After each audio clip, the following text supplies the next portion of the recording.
Olá pessoal, falando aqui desse livro aqui, Uma História do Espaço, de Dante à Internet, da Margaret Valentine. Ela vai tratar então da concepção do espaço, que vai mudando da Idade Média, da Revolução Científica e do espaço relativístico, de Einstein, quando ele define um universo quadridimensional, inclui o tempo como uma dimensão do espaço, né? Bom, aí ela vai tratar então sobre essa questão do espaço curvo, essa ideia de espaço curvo, né, que vem pela relatividade geral do Einstein, na verdade, isso já tinha sido idealizado antes do Einstein. Vai falar assim: se Gauss e Lobachevsky prenunciaram a ideia de espaço curvo, mais tarde, no século XIX, um jovem e brilhante matemático chamado Riemann chegou a considerar a possibilidade de que a gravidade fosse um subproduto da curvatura do espaço hiperdimensional, antes de Einstein. Embora não haja dúvida de que Einstein elaborou esse conceito independentemente, convém notar que a ideia foi imaginada mais de meio século antes. O jovem responsável por essa assombrosa intuição era um discípulo de Gauss e figura até hoje entre os mais subestimados visionários da ciência moderna. Hoje, Riemann é lembrado em geral como matemático puro, mas o que realmente interessava esse austríaco, patologicamente tímido, era o problema da origem das forças físicas. Décadas antes do nascimento de Einstein, Riemann se convenceu de que a explicação da gravidade devia residir na geometria do espaço. Em retrospecto, diz o físico Michio Kaku, vemos agora o quanto Riemann chegou perto de descobrir a teoria da gravidade 60 anos antes de Einstein. Tá? Bom, a descoberta de uma quarta dimensão por Einstein deve, sem dúvida, ser considerado um dos mais assombrosos da ciência moderna.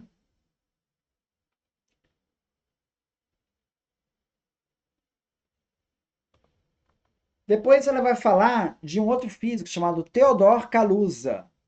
É um matemático obscuro da Universidade de Königsberg, no que é hoje Kaliningrado, na ex-União Soviética. Kaluza estava convencido de que a abordagem de Einstein da gravidade podia ser expandida. Em particular, ele queria aplicar a força eletromagnética, a força responsável pela eletricidade, magnetismo e a luz. De fato, tal como Riemann, Kaluza acreditava que o eletromagnetismo podia ser o resultado da curvatura de um espaço hiperdimensional, da mesma maneira que a gravidade. O problema para ele era que não pareciam restar mais dimensões. Com as três dimensões do espaço e do tempo, o estoque da natureza parecia esgotado. Quer dizer, as dimensões de espaço e tempo, né, elas conseguem ali explicar a curvatura desse universo quadridimensional, explicam a gravidade. Mas e daí? E agora? Para explicar a eletromagnetismo, teria de haver dimensões adicionais. O Kaluza ele chegou nessas dimensões adimensionais, dimensionais. Ele procurou uma quinta dimensão. E aí ele supôs um universo de 5 dimensões. Sabe-se lá o que é essa quinta dimensão aí, porque quarto são 3xyz e o quarto é o tempo. A quinta dimensão é uma construção matemática, não sei o que significa. Aí, mas supondo que existisse essa quinta dimensão, ele chegou a ele revelou que aquelas equações pentadimensionais continham em si as equações quadridimensionais regulares, mais as equações do eletromagnetismo. Olha que coisa!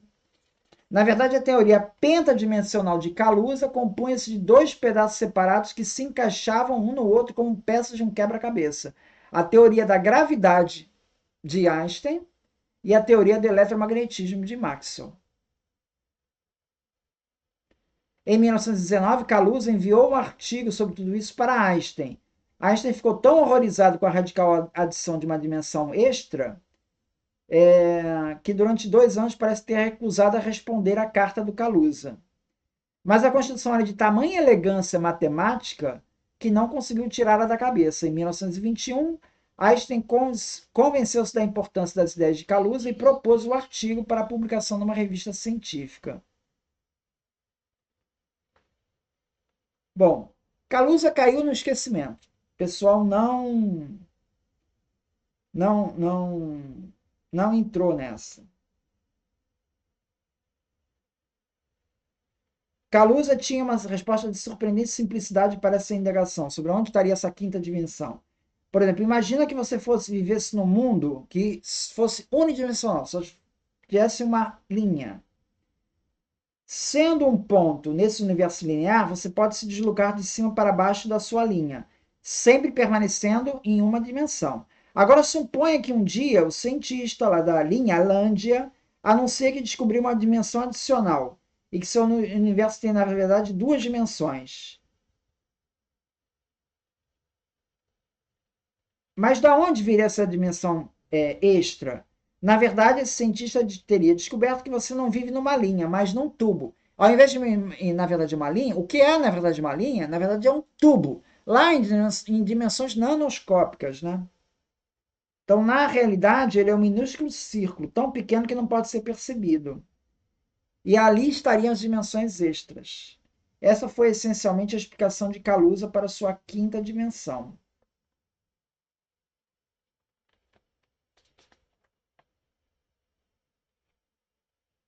Então, o que é interessante é que essa tese do Kaluza, ela integra gravidade com eletromagnetismo, coisa que o Einstein, por o tempo todo, quis tentar fazer, mas sem muito sucesso.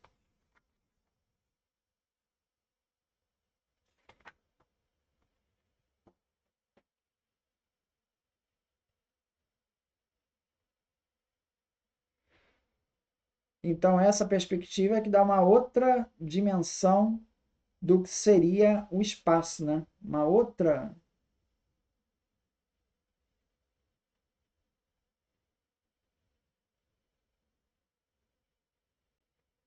Né? Então, aí, ela mostra que, por exemplo, o desenvolvimento da física, que levou a novas forças, até então desconhecidas, a força de interação forte, a força de interação fraca, forças que são independentes. Quer dizer, o problema não é mais só a gravidade, a força da gravidade e a força eletromagnética. Agora temos outras forças. Então, isso meio que reforçou em alguns cientistas a estender esse raciocínio aí de que novas dimensões podem justificar a presença de novas forças. Essa é uma linha investigativa que tem sido seguida aí.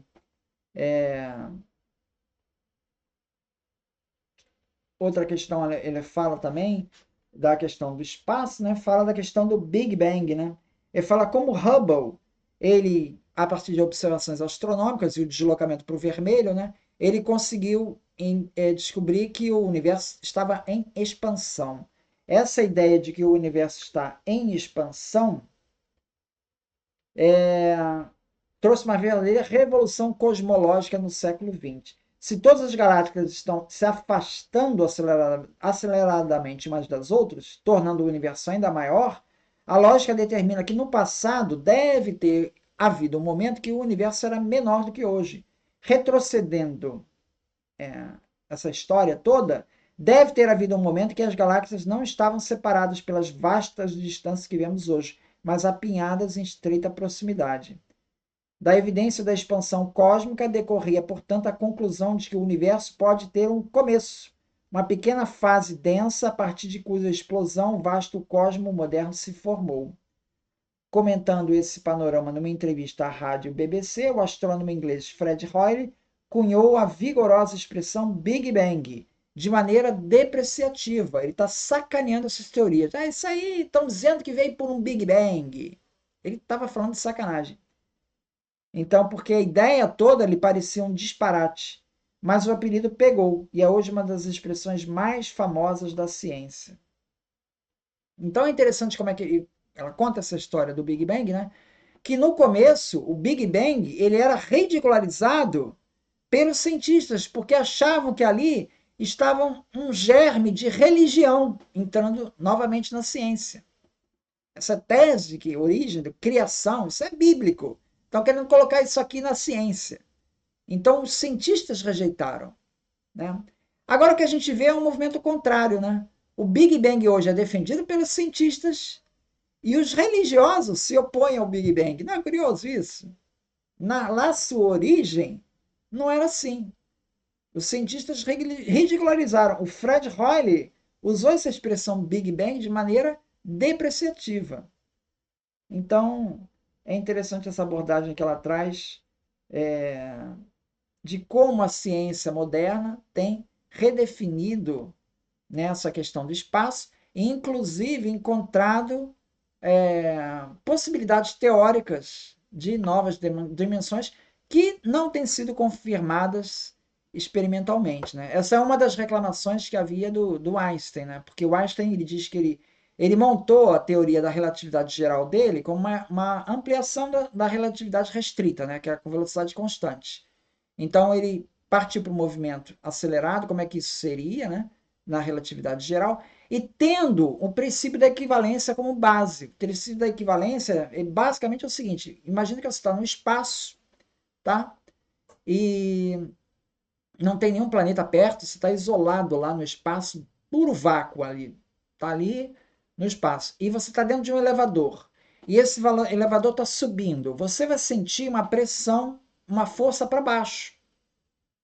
Você que está dentro do elevador não vai poder distinguir se isso é uma força da gravidade ou se você está no elevador subindo. Você não vai perceber a diferença dos dois. Não tem, esse é o princípio da equivalência. Baseado nesse princípio, que é da nossa realidade, Einstein construiu a relatividade geral. Quando ele partiu para a teoria do tudo, que é essa ideia de unificar as diferentes forças da natureza, num conjunto de equações único, né, que ele não teve sucesso nesse empreendimento, ele se queixava que ele não tinha algo palpável para fazer essa síntese, né? Então, hoje foi proposta essa teoria das cordas, mas que ela não tem sido confirmada experimentalmente, né? Não tem um experimento que comprove. Então, tudo ainda é muito hipotético. Então, aí você entra no lado de uma física teórica muito hipotética, muito desconectada do nosso mundo real, de uma experiência que a gente possa verificar. Então, trata dessa questão também. Muito obrigado, então.